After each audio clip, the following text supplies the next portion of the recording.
Presiden Prabowo Subianto menyaksikan secara langsung penyerahan uang pengganti kerugian negara sebesar Rp13.254,538.149 dalam perkara tindak pidana korupsi pemberian fasilitas ekspor crude palm oil (CPO) dan turunannya, dari Kejaksaan Agung kepada Kementerian Keuangan.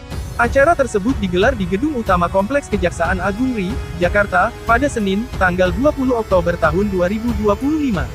Dalam sambutannya, Presiden Prabowo menyampaikan apresiasi dan penghargaan tinggi kepada seluruh jajaran Kejaksaan Agung atas kerja keras dan komitmennya dalam upaya pemberantasan korupsi. Kepala negara menyebut, penyerahan uang pengganti tersebut merupakan langkah penting dalam memperkuat integritas dan menegakkan keadilan ekonomi di Indonesia. Saya ucapkan terima kasih dan penghargaan kepada semua jajaran, terutama Kejaksaan Agung yang telah dengan gigih bekerja keras untuk bertindak melawan korupsi, manipulasi, penyelewengan, ujar Presiden Prabowo. Sementara itu dalam laporannya, Jaksa Agung ST Burhanuddin menyampaikan terkait hasil penegakan hukum dan pemulihan kerugian negara dalam perkara korupsi di sektor ekspor CPO.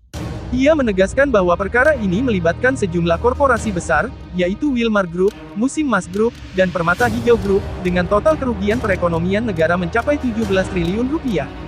Bahwa Kejaksaan telah melakukan satu penuntutan kepada grup korporasi yaitu Wilmar Group dan Musim Mas Group, serta Permata Hijau Group. Total kerugian perekonomian negara itu 17 triliun rupiah. Dan hari ini kami akan serahkan sebesar 13,255 triliun, jelas Jaksa Agung.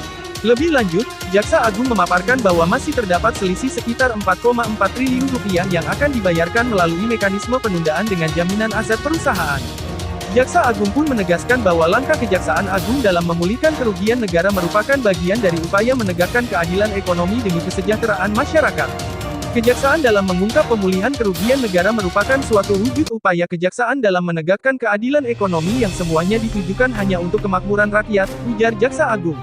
Acara penyerahan ini menjadi momentum penting yang menunjukkan keseriusan pemerintah dalam menegakkan hukum dan memulihkan keuangan negara dari tindak pidana korupsi.